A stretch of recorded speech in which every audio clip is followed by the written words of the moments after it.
This is the astrology forecast for February of 2021. And it's, of course, an interesting month, like they all are, one way or another. And we have a major event and a number of other significant events. Before we get to that, I would like very quickly to just go through a couple of things coming up for me that you may be interested in. First of all, as many of you already know, I will be doing a Foundations Level 2 course in astrology through the Astrology Hub. And it's easy to find out more about that simply by going to astrologyhub.com/foundations2. And it's a 5-week course that begins on February 12th. You can do it at your own pace. It's pre-recorded with a live event each week that will also be recorded that you can watch at any time. If you are an Astrology Hub Inner Circle member, or if you are a member of any level of my Patreon groups, you get a 20% discount off the price. It's $197 for the whole course, or if you are a Patreon member or an Inner Circle member, it's close to about $157 for the entire course. That's number one. Number two, as many of you already know, and I'm just mentioning this in passing, that I've been doing a nearly weekly a live event with the Astrology Hub and called The Cosmic Connection. And there have been over the past year nearly 40 episodes recorded, and they're all available. And if you don't get enough of me, or on your regular monthly YouTube, you can check that out. I'm putting this link and the other links in the first comment below so that they are actually live links. But that's on YouTube, and that's the Cosmic Connection. And if you have that link, every week the new episode is just added to that link. Thirdly and finally, I just want to mention that many of you watching this are subscribers at Patreon, patreon.com/Rick Levine. And I'm not going to spend time talking about the various videos and other goodies that you can get there. If you're interested, click on the link in the comments, or just go to patreon.com/Rick Levine and learn more about what I offer through that platform. That's it. Fast and dirty. Well, not dirty, but I think that's a saying. All right. So February of 2021. You know, in January's talk, I mentioned that if there was one thing we could be thankful for, that 2020 is over. But apparently it's not. And we do have some lingering issues, obviously, that we're not just going to walk away from. And in fact, they really do stay with us for a while. There is a change of energy for sure. But there is another piece that is coming in behind all of the noise of the Capricorn stellium and the Saturn-Pluto conjunction a year ago, January of 2020, and the repeating Jupiter conjunctions with Pluto, and then the crescendo of the year, and that would be the Jupiter-Saturn conjunction in December, and then the energy shifting into Aquarius, and here we are. January obviously was a month to remember. The energy was not easy, and the astrology was chock full. If you watched the January report, you know that January played out pretty closely to what the astrology expected in a way. And of course, it included an explosion in the COVID pandemic, and a raid, an armed insurrection of the Capitol with Confederate flags flying inside the Capitol building, and an impeachment. And many of this stuff is obviously not resolved, and we will see through the month of February some of these issues continuing. Um, but I think the important thing to understand about February is that it formalizes a astrological message that is with us throughout 2021.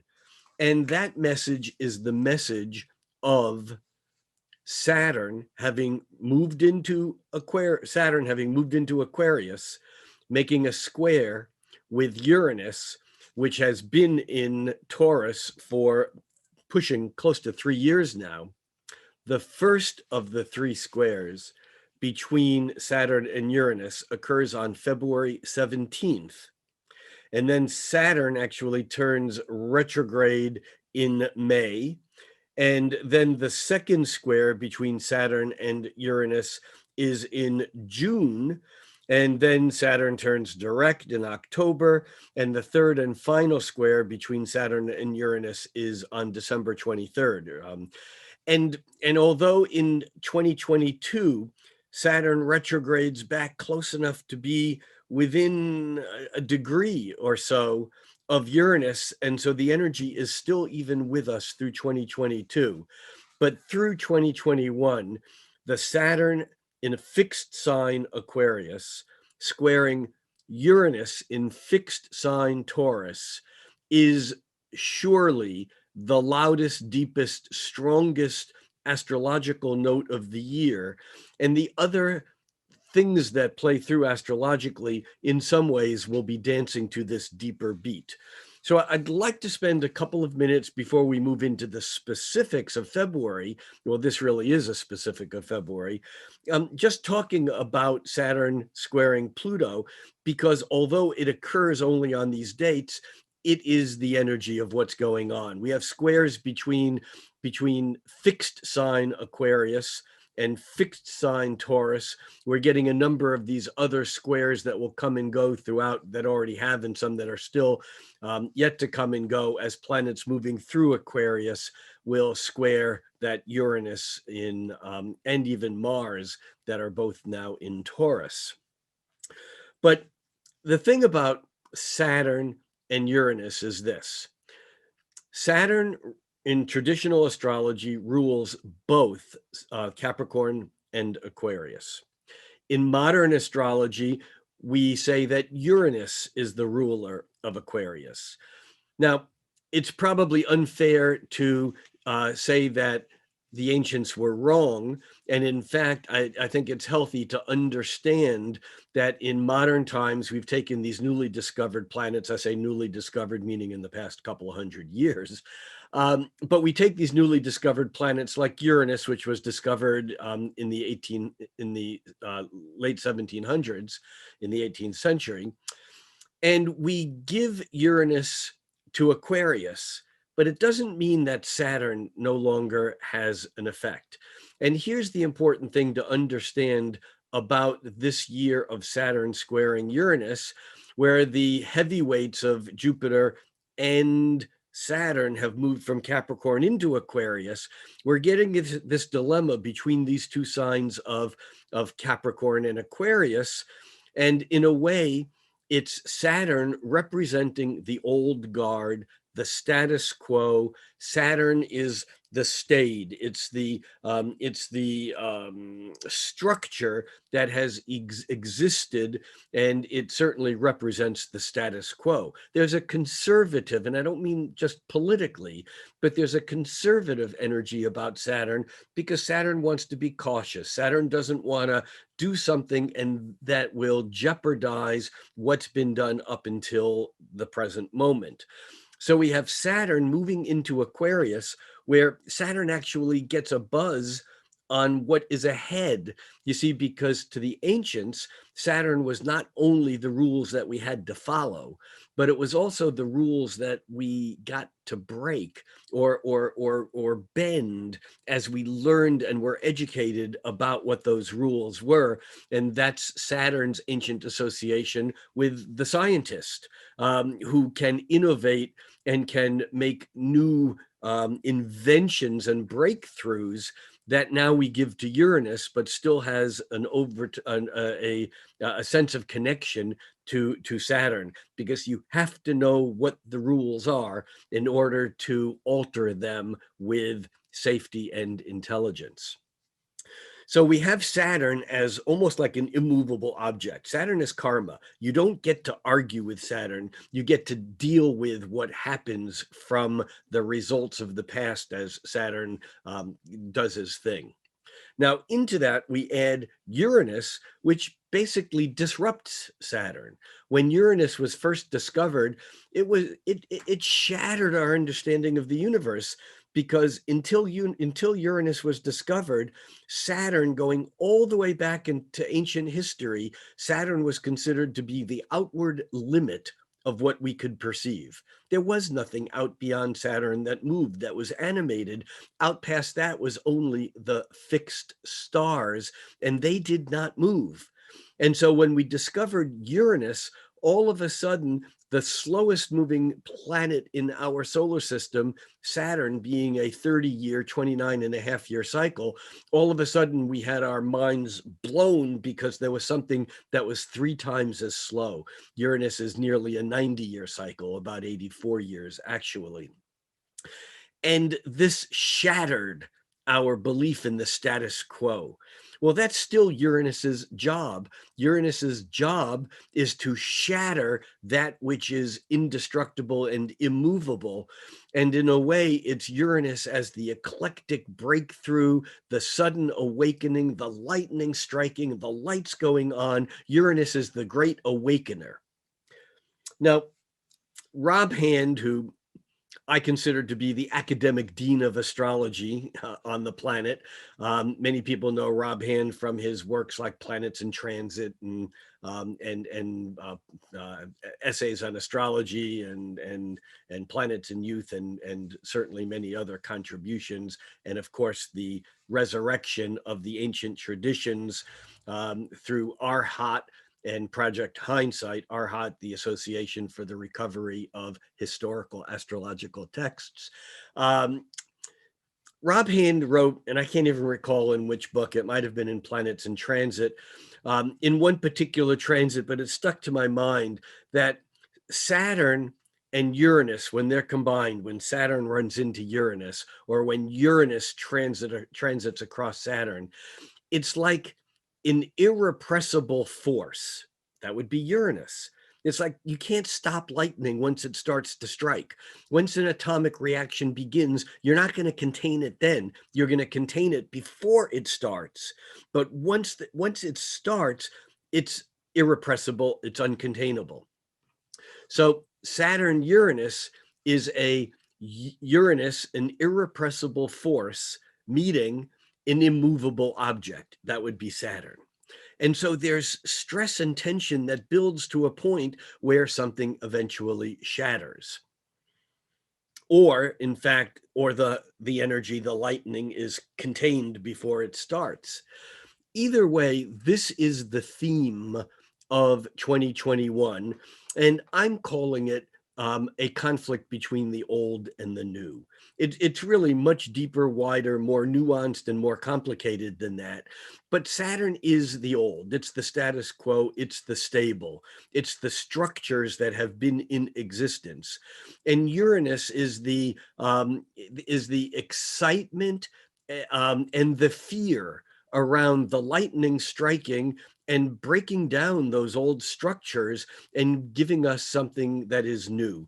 I've said many times in the past, I've used the illustration to describe how Uranus doesn't care what happens. Uranus's job is to break down the structures. It's to resolve the irresolvable forces.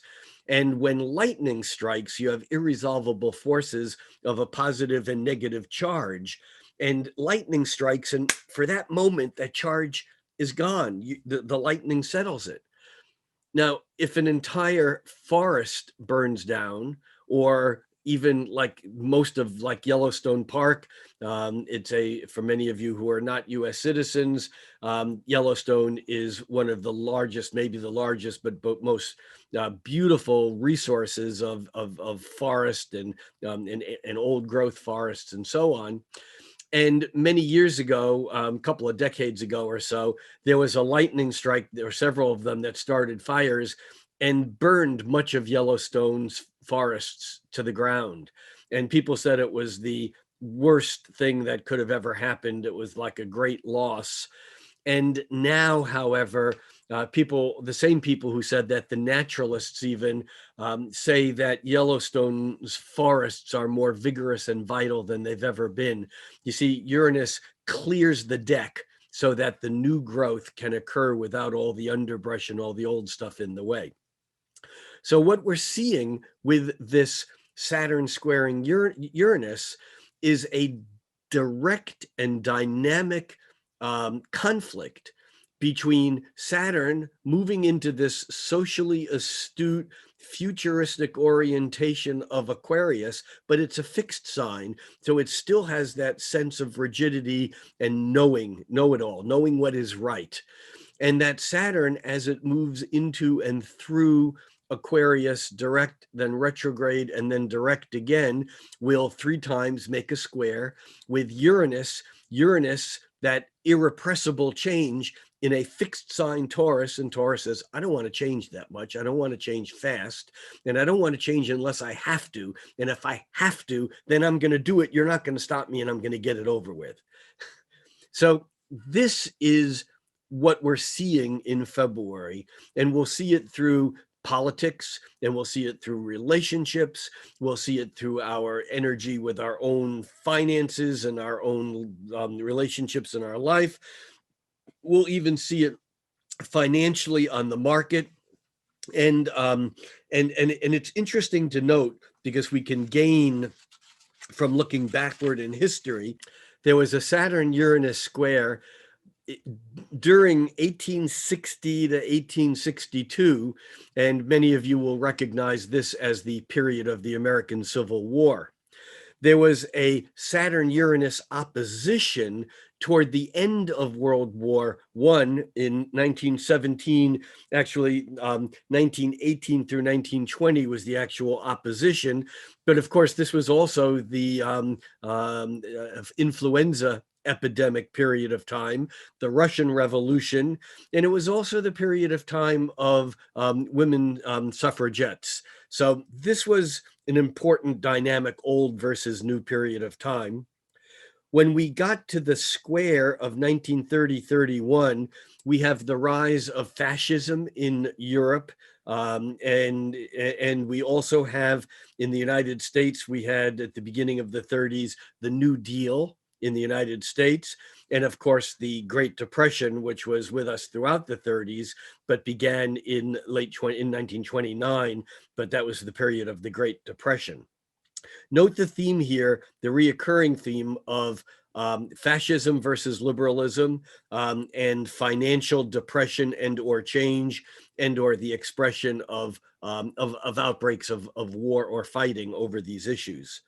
The actual conjunction between Saturn and Uranus was in May of 1942, and here we're in the midst of World War II, and certainly the Western European Jewish Holocaust during that period of time, 1942. The opening square after this conjunction was in 1951, 1952, and the United States was at war in Korea. This is the Korean War period of time. Then we get to the opposition in 1965, 1966, 1967. The oppositions tend to be spread out over longer periods of time because of the retrogrades that occur. But in that period of time, we also didn't only have Saturn opposing Uranus, we also had Saturn opposing Pluto because there was a Uranus-Pluto conjunction. And so that was an incredibly powerful period of time, with civil rights issues. And again, in the United States, there was the Chinese Cultural Revolution in China. There was student demonstrations and political demonstrations in all around the world, in Paris, and in Mexico City, the war in Vietnam, the United States, and I think I already mentioned certainly the civil rights, culminating in the Civil Rights Act. So all of this is during and around that old versus new of the Saturn Uranus opposition in 1965, 6, 7. We get then to the closing square, the square in 1975, 76, 77. And, amongst other things, we have in Cambodia, the Khmer Rouge. Upwards to 3 million people were killed during that period of time. The conjunction in 1988 closely aligns with the fall of the Berlin Wall and actually the uprising that culminated with Tiananmen Square in Beijing. The square, the opening square that occurred in 1999, 2000, it was interesting because there was a bit of panic in 1999, the old versus the new. It was the Y2K panic. And it also was the beginning, and we're getting back to the financials here. It was the beginning of the euro. And also NASDAQ in the American Stock Exchange in March of 2000, I think, reached its peak. It was the highest the market had ever been. And of course, this was also the beginning of the end, what was called the dot-com and dot-bomb, the stock market crash that occurred at around that Saturn-Uranus square. And then we get to the opposition in 2008, 2009, even into 2010.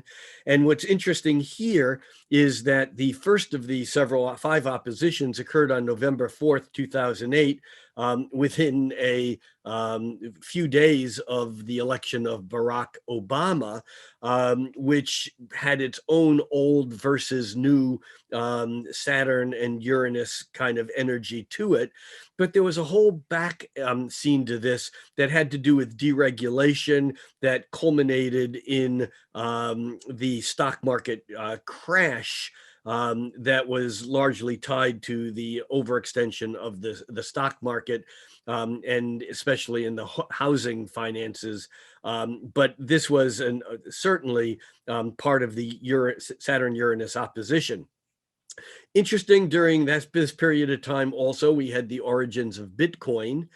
And very significantly, we had the Deepwater oil rig explosion, which was in April of 2010. And the 4th of 5 exact Saturn-Uranus oppositions occurred on April 26th, 2010. And this was the biggest oil spill in US history. Which brings us now to the square that is in 2021, that is February 17th, June 14th, and December 23rd. And the reason why I've spent time going back into this history is to make sure we understand the power of this particular square. It's a very different flavor than what we've been through over the past year, 2020, or even over the past decade with the Uranus squaring Pluto from 2012 to 2015.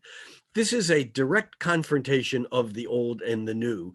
And I expect that this will become a significant part, not only of February, but also of the year ahead. So let's call up a chart now and move through the month.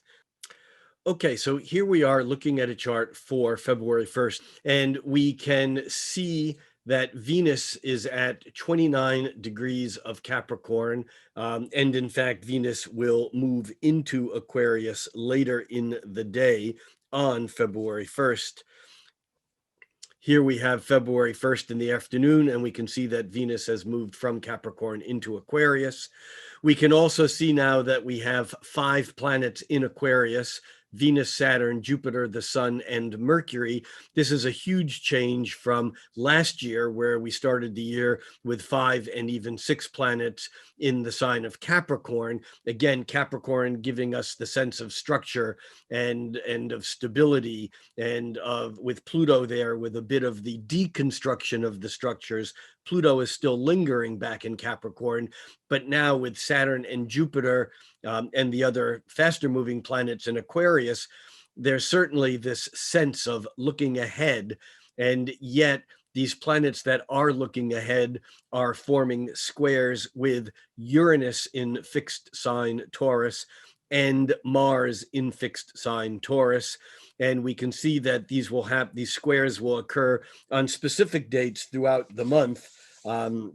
In fact, the Sun makes a square with Mars on February 1st. You can see the Sun in this chart at 13 degrees of Aquarius, with Mars at 13 degrees of Taurus. Mercury will square Mars on February 10th, and Venus will square Mars on February 21st. The 3 of them have all squared Uranus in January. That was the astrological culprit behind much of the sudden disruption, if you will.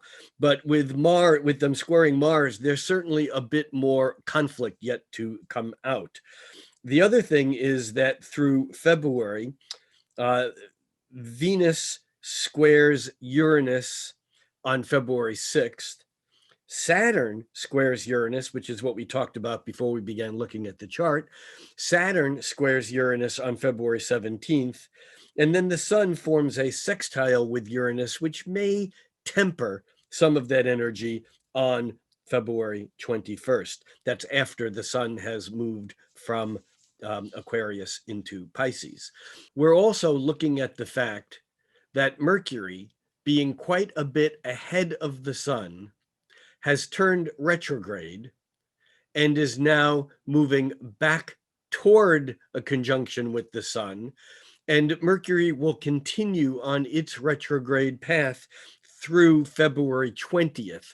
So much of February, including the time period when the Saturn square Uranus is exact, will be while Mercury is retrograding, which again indicates this look towards the history, towards back. You remember, Mercury retrogrades often replay old events or put us in touch with something that's already occurred. And here the double whammy is Saturn, which represents the past, Uranus the future. With Mercury retrograding while that Saturn square Uranus occurs, we get some of that. And in the United States, that'll probably be while the impeachment hearings or trial is occurring in the Senate. Regardless, February opens in a way that's very different than January, with all this Aquarian energy, but with Mars squaring with the Sun squaring Mars, we have this anger, the Sun square Mars is kind of like an adolescent kid who wants to take everything on, who's so confident that nothing can beat him down, that there's the sense of almost being like a bully on the playground, or any little thing that could be potentially conflictive, that Mars square Sun says, let's fight it out, let's duke this out, let's have actions and words that really kind of bring this conflict out into the open. And unfortunately, this Sun square Mars is actually going to be replayed in words, while Mercury squares Mars later in February, and Venus squares Mars also later in February 10th and February 19th. The interesting thing here is that this retrograde of Mercury also replays a couple of energies twice. Remember, a retrograde goes forward in order for a planet to retrograde, it goes forward, and sometimes it goes over a key spot. It then retrogrades over certain spots and then goes direct again a third and final time. Well, this Mercury is now in February going to retrograde over it's square to Mars, and it's also going to retrograde over its conjunction to Jupiter. We'll see this in a moment as I actually move the chart forward.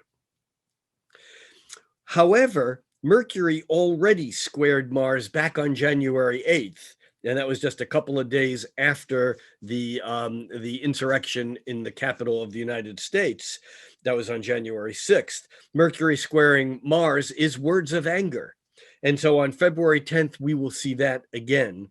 But we will see it a third and final time as Mercury, having turned direct in March. We'll go over that again on March 23rd. We'll talk more about that with a better sense of the history in the March forecast.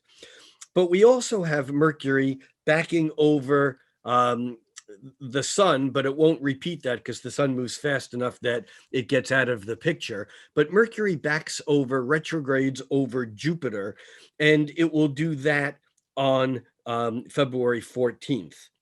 And then once Mercury turns direct, it'll go over that point for the third and final time on March 4th.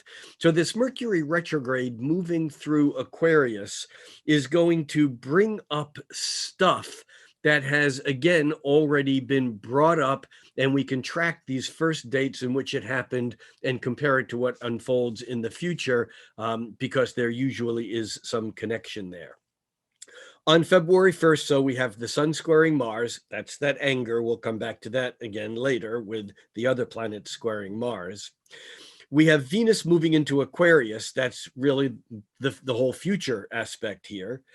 And then as we move forward, by February 5th, we have Venus catching up to Saturn. Here it is on the morning of February 5th. And by the afternoon of February 5th, by noon of February 5th, Venus is like same degree. And then by early on February 6th, Venus is switched places in the chart, meaning that it's now ahead of Saturn.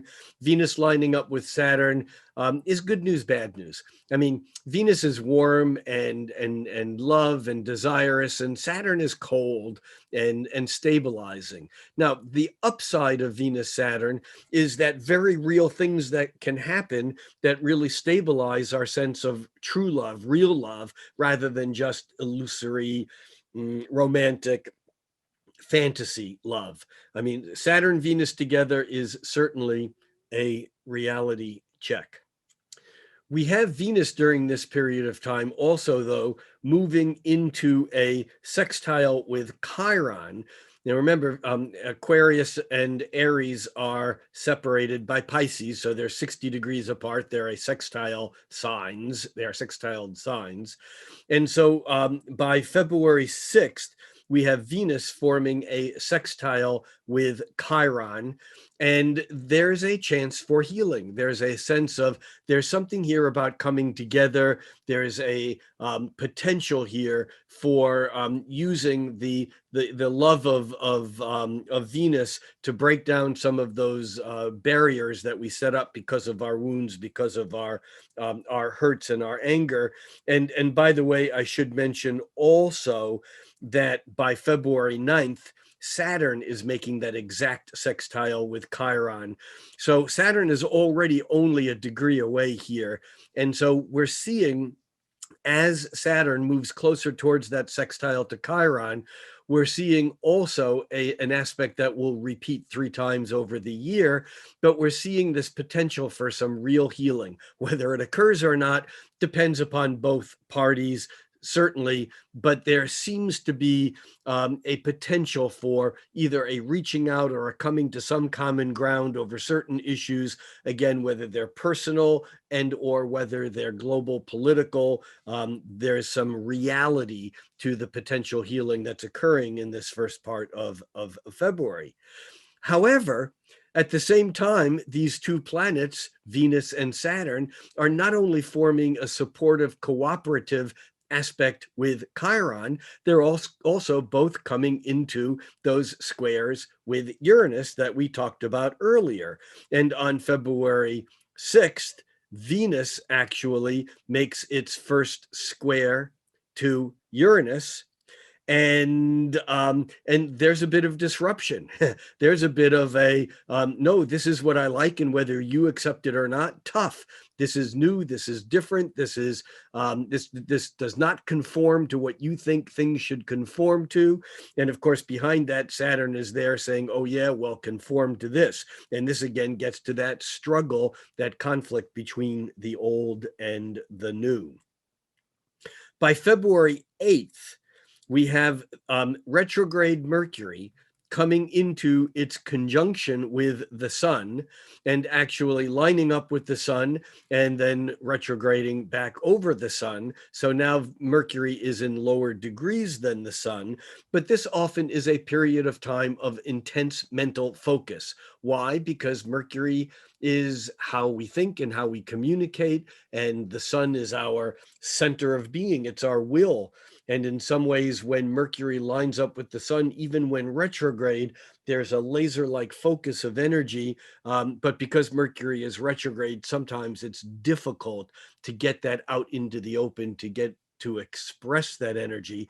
Because remember, Mercury retrograde is about Mercury intensified, because when Mercury is retrograde, it's coming between the Earth and the sun, which means that Mercury is closer to the Earth than it is at other times in its cycle, which means that the mercurial energy of thinking and talking and interacting is all intensified, which is why we can screw up, because things happen so quickly in our, it's almost like our wires, our nerves fray, or we can be driving on a freeway during rush hour, and then we realize we're low on gas and we're in the wrong lane, and so we change and we try to get off the freeway only to find ourselves lost somewhere else.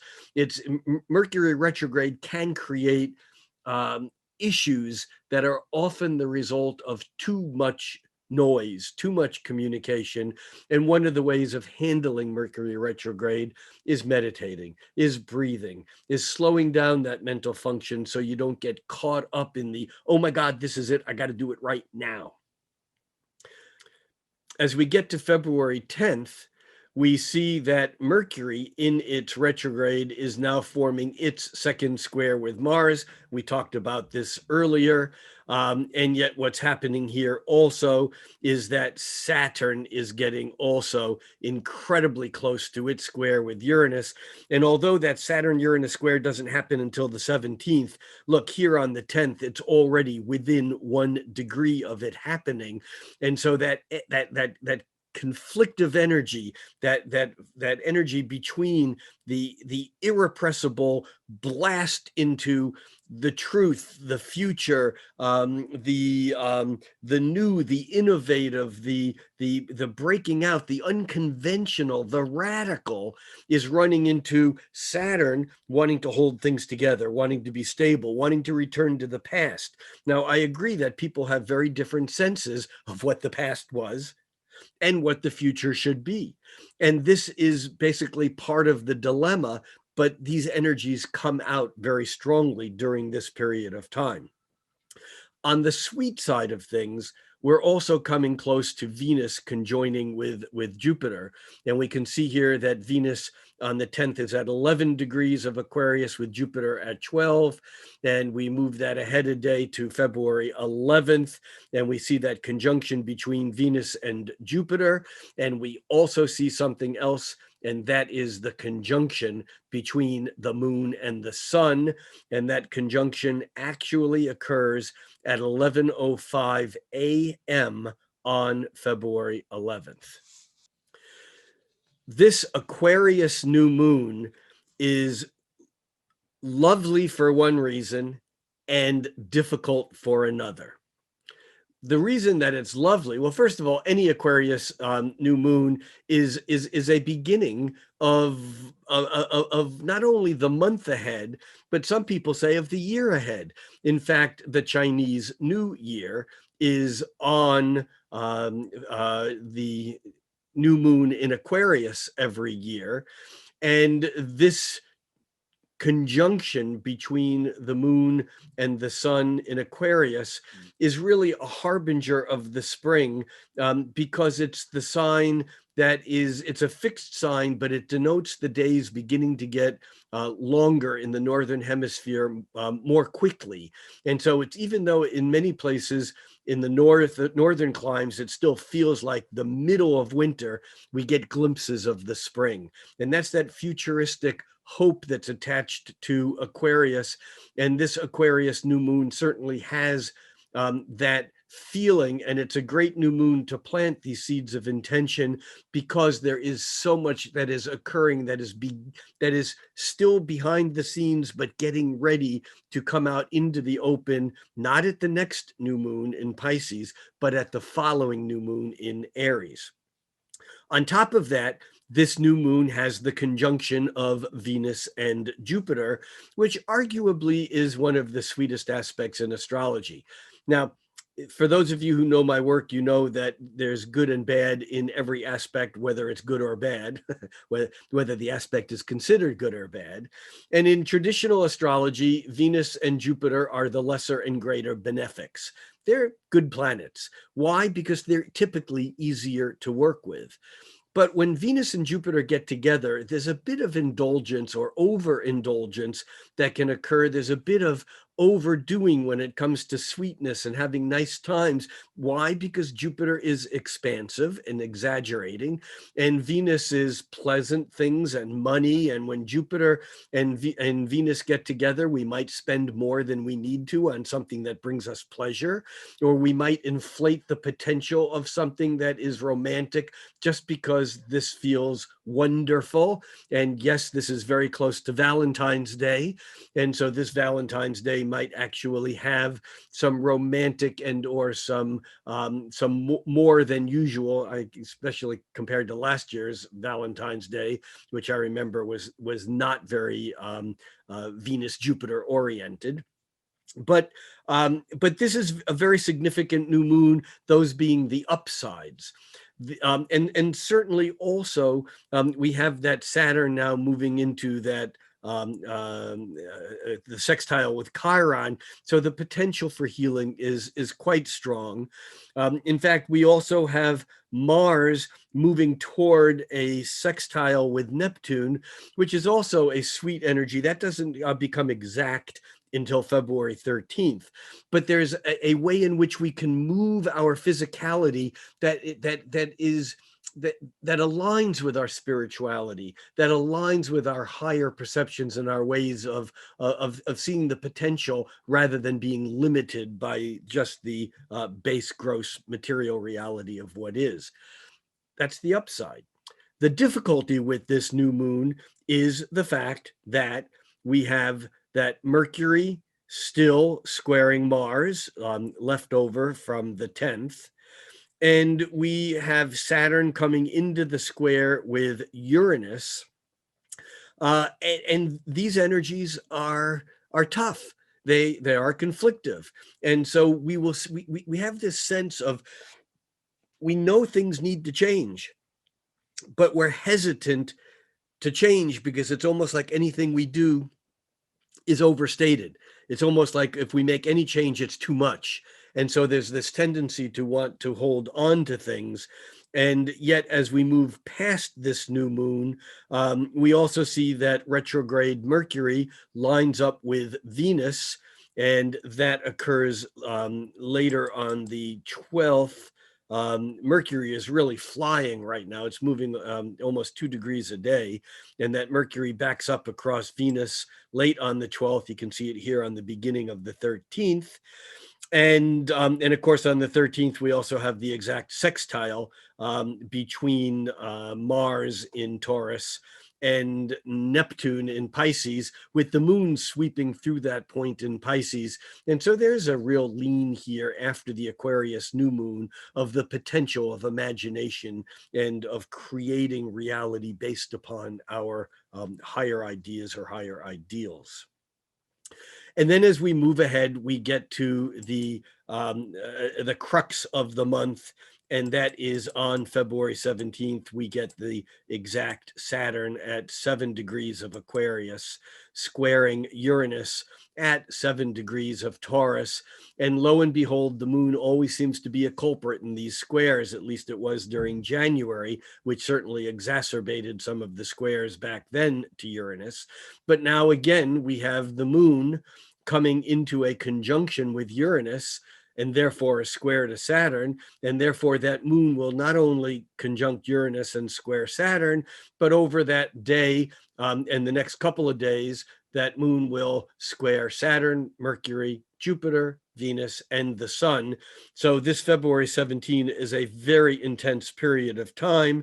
And we also see the sun here moving toward the last degree of Aquarius on the 17th. And so by the time we get to the 18th, the sun is now in Pisces. This is the beginning of a new astrological month. And the month of Pisces is the month in which everything that was old eventually begins to melt back into the swamp and somehow reform, so that at the spring equinox in the northern hemisphere, that energy now bursts forth with new life. The sun moving into Pisces certainly is a bit of a change of events, but we also have here Venus moving into its square to Mars. We talked about this at the beginning before we had a chart on board, and we can see here that Venus at 22 degrees of Aquarius, squaring Mars at 22 degrees of Taurus. This is on the 19th. We also have Mercury, which had been retrograde since the end of January, is now coming to the end of its retrograde, and it then turns, that little S there is, it begins to station or go still, and will then begin to turn direct later in the day on February 20th. But the Venus square Mars in this is also interesting because this is a conflict between the lovers. Venus and Mars are the cosmic lovers. In some ways, Venus is what we like, and Mars is how we get it. Venus is the sense of values. It's how we're magnetized towards what we're attracted to and what we're repulsed from.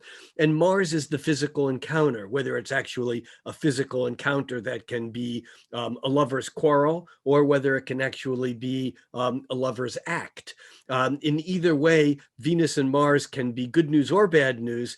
And the good news of Venus and Mars, it can be incredibly playful. It can be creative. The bad news is that we can get sidetracked by an ego need, Mars, and get caught up in the value judgments and see that things are not the way we want them, and therefore we go to war. And remember, in many of the ancient traditions, Venus was just as much a warrior as Mars. It depends on where she is in the chart and whether she's rising or setting and many other things. But we moderners kind of tend to put Venus into a feminine gender, loving, sweet, pleasant.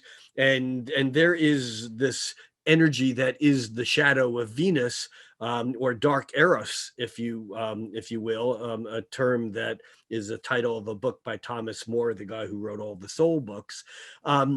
But Venus is also a warrior.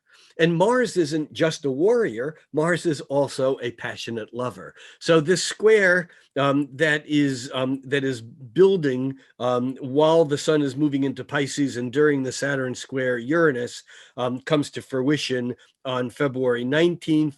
And then by the 20th, Mercury is stationary, direct. And of course, it'll take a few days to see any motion to that Mercury at 11 degrees of Aquarius here. But by the 24th, we come into another key piece. And that is by the 24th, and we can see here that on the 22nd, Mercury is still at 11 degrees of Aquarius. And it's not until we get to the, on the 24th, it's still at 11 degrees of Aquarius. But on the 24th, something else occurs that's been building for a few days. And that is that Mars, moving toward the end of Taurus, makes a trine with Pluto, which is moving toward the end of Capricorn, but will still be there for another 3 years because Pluto moves so slowly. But this Mars trine Pluto is another whole layer of depth and power and intention that kind of comes to light. And again, we have to be careful about the good news, bad news, the good aspects versus bad aspects, whether it's a good aspect, and traditionally these are bad planets, Mars and Saturn, the traditional malefics, but moderners would probably throw Pluto into that, bad seed pile of difficult planets. And so what happens when bad planets make good aspects? And again, I don't like using these words except to point out that they don't work, because Mars trine Pluto can be really tough. I mean, this is someone who is fighting for a passion that will die for their cause. And on the other hand, it's also someone whose cause can be so high and noble that they're also willing to put whatever it takes into that cause. This is power. This is seeing things through. And this that comes to a perfection or culmination on February 24th is very, very powerful. And meanwhile, we have Venus, which, remember, Venus moved into Aquarius on the first of the month, but Venus, which is moving rather quickly now, spends only a month, actually a short month, a few days short of a month even, in Aquarius, because on the 25th, Venus moves from Aquarius into Pisces. And again, now we're having this flavor of energy, that we're getting this feeling of what's coming up in the future, the sinking into the more creative and emotional and sensitive and spiritual. I mean, Aquarius certainly is futuristic, but there's a coldness to Aquarius. It's opposite Leo, where the sun is at home. And so in Aquarius, there's this sense of connection with humanity, but it's the water bearer. But Aquarius doesn't like water. It carries the water, it pours the water, emotions, but it's like, I want love, I want humanity, I want to be part of the community, but I don't want those feelings, those emotions. I don't want it to be wet. I want it to be dry, because dry has that intellectual spark rather than the moisture, which is actually connected with the element of water, which is connected with emotion. So the sun and Venus's movement into Pisces kind of brings feelings and sensitivity and emotions back into the equation. On the 25th, we also have something else, and that is that the sun first, and then this will be followed in March by Venus, and eventually by Mercury, moving through Pisces, instead of making squares to Uranus, now making harmonious sextiles. So on the 25th, we have the sun having moved into Pisces at 7 degrees of Pisces, making a supportive sextile with Uranus in Taurus. And there's a sense that our vitality, our life force, is now more aligned with, okay, we're in the future. What's this going to mean? Where do we have to go? And yet you'll see that Chiron at 7 degrees of Aries is exactly halfway between the sun and Uranus. And these are semi-sextiles, and they're often a bit uncomfortable. They can be associated with a high anxiety. Planets and signs next door to one another don't necessarily get along. It's that concept of fences make good neighbors. And in astrology, that Chiron here might be a bit of a problem.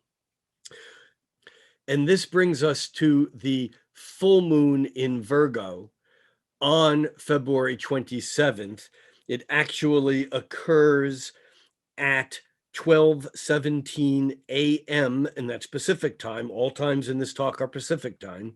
That obviously would be 3:17 a.m. in New York on the East Coast. But this Virgo full moon is very powerful, because the moon is acting not only as a direct reflector in its opposition to the sun in Pisces, but in a way it's acting as a reflector to everything in the chart, because everything else in the chart is contained pretty much within a trine. And in fact, if we go back a few days, we can see that in mid-February and for much of the month, and this is something I didn't say earlier, and I should have, and that is that a lot of February, when except for when the moon is moved away, a lot of February has to do with the planets being so focused in one area of the chart. This is a bit of tunnel vision. It's a bit of not being able to see outside of one's own perspective. But as we move toward the end of the month, and as that moon moves towards its full moon position, where it reaches just after midnight on February 27th, the moon is basically acting as a reflector point, the moon in Virgo, giving us an ability to analyze and see clearly or more clearly what it is that's going on. Now, the good news about this particular full moon is that the moon in Virgo is forming a close trine to Uranus, which again is feeding that ability to break through into the future. The difficulty, however, is the moon is forming quincunxes with both Saturn and Chiron. Remember, Saturn is sextiled Chiron, and we'll repeat that 3 times during the year. But this full moon, although it's getting along just dandy with the newfangled breakthrough opening of the electric, crazy, radical, even Uranus energy, it ain't doing so well with Saturn, because there are adjustments. There's stuff going on that's not quite working, that's making the healing, Chiron, even more difficult. This is not an incredibly easy full moon, but it is important that it's trine Uranus. It's further important that we have Venus moving closer to the sun in the days ahead, meaning that this moon has already opposed Venus. So Venus is in the picture. There is some sweetness there. But also we are still dealing with the residuals of the trine from Mars to Pluto. So there's a lot of deep energy coming here. But I think in some ways, this Virgo full moon is a flowering, it's a fruition. We've reached a point where this is where we are, and now we're not going to undo where we are. How do we go forward, and where do we move from here? It's important to understand that this full moon, although it is a fruition, it is a culmination of sorts. It's not the end, because these cycles continue to go round and round and round. And because of the pull of the Saturn squaring to Uranus, and this still being a part of this full moon, even though the full moon will wane, and even though this energy will begin in March to de-attenuate a bit, bringing a whole another layer of circumstances, the fact of the matter is that this conflict between the old and the new is not over. And I would like to come to a conclusion by just reminding us that it doesn't matter whether you are individually favoring Saturn or Uranus in this conflict, because whichever you are favoring, you must, in order to bring harmony to your own life, and in order for us all to bring harmony and progress to our shared mutual life, we have to take the planet that we're not favoring and find a place for it in our awareness. It doesn't mean we have to embrace it as our preferred source, but it simply means that when we have a square is in effect a conflict between two different energies. Here, the energies being Saturn and Uranus. It's like if we favor one and pay no attention and go into denial about the other, whichever one we're favoring and whichever one we're denying, the one we go in denial over is going to come back and get us. And that's why this isn't about some altruistic thing about, well, this is good for the country, this is good for the planet, this is good for everyone. This is good for you. This is good for me. This is good for every one of us individually. The conflict externally will never be resolved until each and every one of us, or at least enough of us, resolve the conflicts internally, which means that we need to find ways in our being, in our awareness, in our hearts, to balance these two energies, And in a way, we need to create metaphors and structures for us to move into the future that bring both the old and the new. Otherwise, whatever we can imagine, whatever sense of our perfect future might bring, is not necessarily going to come to fruition. So that's it. It's quite a month. Obviously, the Saturn square Uranus is certainly the theme of the month, but the nuances continue to unfold. For those of you who are Patreon members, you will get a mid-month update sometime around the 14th or 15th of February, which drills down a little bit deeper into the second part of the month, including the energies leading up to the full moon. For all you others, we will see you next month. Thank you very much. Have a good day. Have a good month. And remember, think cosmically, but act locally. I'm Rick Levine.